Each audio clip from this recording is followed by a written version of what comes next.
Welcome to the Planeswalker Project. What is up, everybody? What is up, all you glorious guys, gals, and non-binary pals? Welcome to the Planeswalker Project, where we strive to be a bumpy step below average. Today I wanted to take a look at a type of commander deck we've yet to actually cover on this channel, and it's something I've wanted to try my hand at for quite some time. Partner Commanders!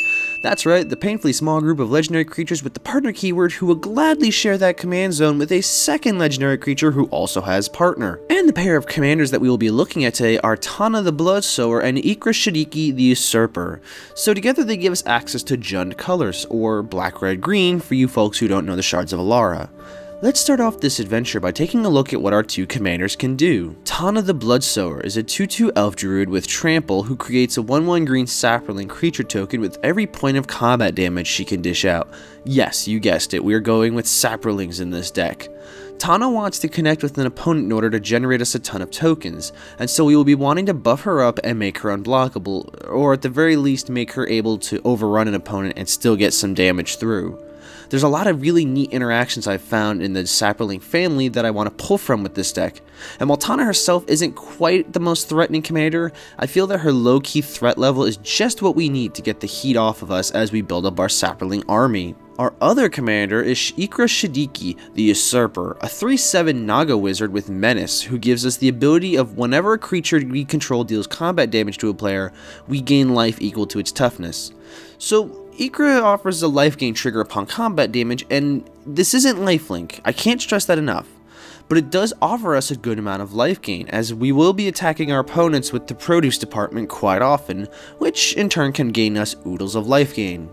Life gain and broccoli tokens? You sure we're playing Jund? That's right, studio audience, please don't interrupt me again. We are going in for a token-based strategy using Tana and offering some life gain potential from Ikra for a fun and wide-going strategy. So let's start off with the family of cards that really drove this deck home for me. A lot of the cards create sapperlings, and as you'll see by the end of this video, but we also have quite a few cards that interact with those sapperlings and utilize them as an additional resource to our mana pool. Utopia Mycon, perhaps the most useful card in the deck, gains a spore counter at each of our upkeeps.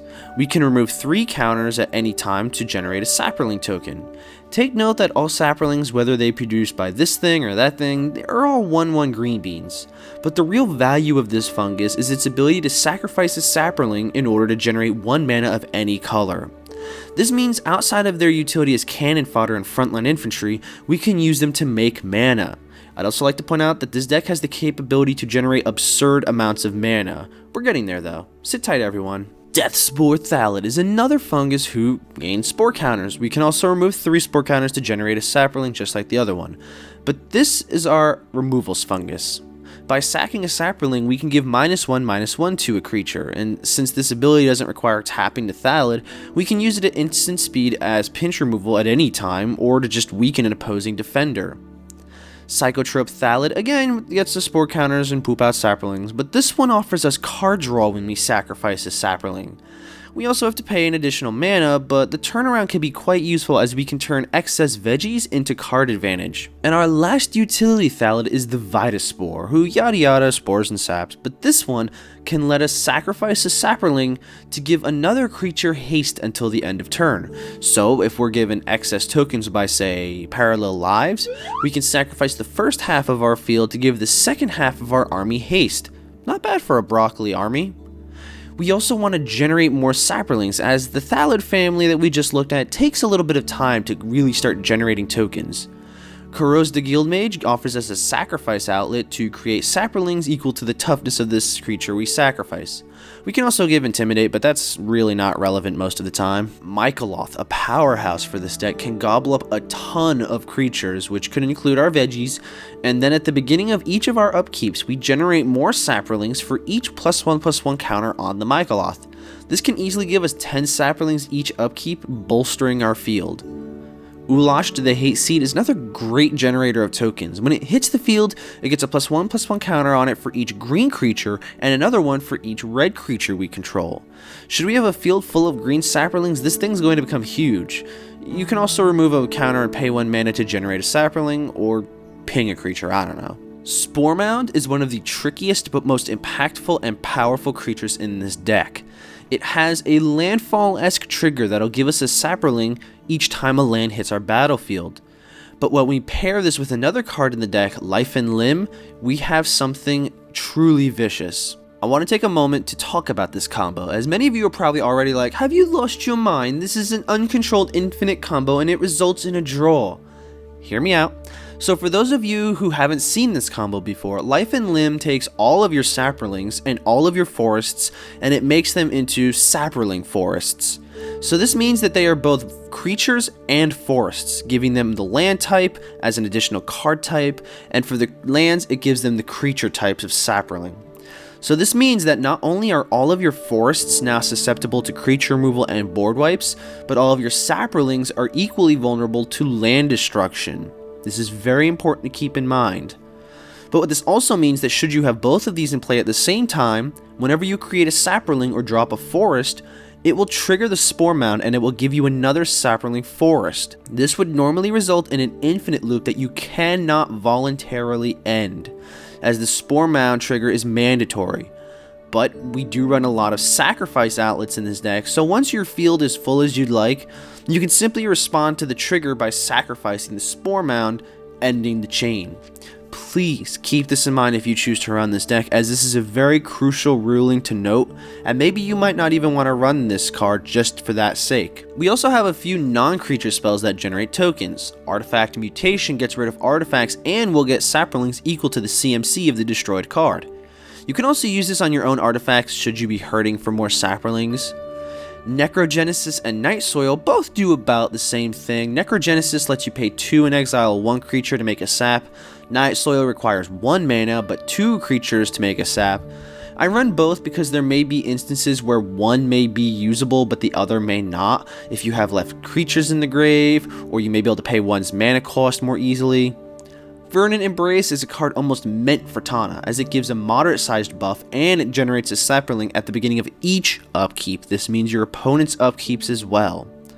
Fungal Sprouting looks at whatever the biggest creature is and it makes sap tokens equal to the power of that creature. Sapperling Symbiosis can easily double our army with all the tokens we generate otherwise, and we can pay 2 extra mana to give it flash. Now this deck does run Avenger of Zendikar, but please note the tokens it creates are not sapperlings but plants. There is a difference, but if you utilize the Spore Mound combo we talked about earlier, or even just Life and Limb on its own, all of your sapperlings will count as lands, letting the Avenger hit the field and create scores of plant tokens. Let's also take a look at some of the cards that synergize well with having all of these sapperlings sitting around. Purphoros is godly in this deck, being able to hit each opponent for 2 damage whenever we create a sapperling. You might be able to churn out 20 sapperlings and just burn everyone to death outright with this alone. Razaketh the Foul-Blooded offers us another useful sack outlet that also has a tutor effect. Need to snatch up a card from the deck? Sack it to Razaketh. It's also an 8/8 with flying and trample, so besides its hefty ability, it's a huge demon. Thromok the Insatiable is another great way to put all those tokens to use while giving yourself a headache doing math. This ginormous creature has Devour X, which means when it hits the battlefield, you sacrifice as many creatures as you want, and then you put that many +1/+1 counters on it for each of those creatures you sacrificed. So, some quick little hints: if you only sacrifice 1 creature, it gets 1 +1/+1 counter. If you sacrifice 2, you get 2 +1/+1 counters for each of those 2 creatures, making it a 4/4. If you sacrifice 5 creatures, it's a 25/25. So this is a huge beatstick monster that can literally grow exponentially. Break out your calculators, folks. Cryptolith Rite is pure value when you have fields of sapperlings to use. It turns every creature you control into a mana dork, giving immense value to having plenty of creatures in play. Impact Tremors is pretty much a baby version of Purphoros, but only dealing 1 damage around the table rather than 2. Obviously, any token deck would want Parallel Lives, as we mentioned before, but if you have the money for it, Doubling Season also is good for this deck. Birthing Pod can use the sapperlings as sack fodder, however, you will only be able to search for 1-drop creatures if you use the sapperlings. But this is good to get out some of our Thali creatures, and we can eventually start working our way up our curve. Eldrazi Monument offers us indestructibility, an Anthem effect, and flying. Skull Clamp is Skull Clamp, it's stupid amounts of card draw, you already knew this was in here. Throne of the God Pharaoh is my favorite card for token decks, as it burns each opponent for the size of your tapped out creatures. This synergizes really nicely with Cryptolith, right, as you can tap them all for mana, and then at the end step, your opponents get burned. I almost consider this better than combat sometimes. We also have Beastmaster Ascension, which can add incredible amounts of damage to a swing when you have 7 or more creatures totaling swinging in. Oh look, suddenly my not so threatening army of 1/1 Saprolings has morphed into an army of 6/6 Saprolings. Teehee. And of course, Craterhoof Behemoth. It's a giant lizard of doom. I also personally run Elder of Laurels as a neat tech to Tana, as we can give her a huge buff with this card that will result in even more token generation. And lastly, Champion of Lambholt just before a field of Saproling Sprout can spell trouble for opponents. Now for the mana base, I've tried to make this as smooth as possible with this deck, and as you may know by now, I very greatly dislike lands that disrupt tempo. So, of course, the important includes the 3 shock lands and the 3 main fetch lands to keep the on-color searching in key, and of course the 3 check lands. Urborg is especially nasty with this deck, as with Life and Limb, it will give our Saproling Forest creatures Swamp as an additional subtype, making them even more useful. Our main 2 colors in this deck are red and green, black being mostly there for support. So while we do run sources that generate black mana, the majority of our black mana will come through our dual lands, as only 1 basic swamp will be in this deck. Kessig Wolfrun is great to pump an attacker, namely Tana, to get as much damage through to an opponent. Opal Palace is 2, as the more we have to cast Tana, the more powerful she hits the field. Keep note though that you do have to keep track of each commander's cast count separately for Opal Palace. Orenreef the Vastwood is great to buff up our new Saprolings, and Westvale Abbey can sack 5 creatures, another option to get out the Spore Mound loop, to become the gigantic Ormendal the Profane Prince. And as nearly in all of my decks, Rogue's Passage can get us through in a pinch, and it's actually really nice to use with Tana. And so that is going to wrap up our look at the partner commanders Tana and Ikra Shadiqi today. What do you think of this deck? Is it better than you were anticipating? Is it needing something more? Let me know in the comments section. If you want the full deck list, I'll be sure to include the tapped out link in the description of this video. Remember to like and share this with your Commander playing friends. If you're new to the channel, hit that subscribe button so you can be notified on all future videos and maybe ring that little bell. If you want to help support the channel, improve our production quality, consider becoming a patron over at our Patreon. And as always, I'll see you next upkeep.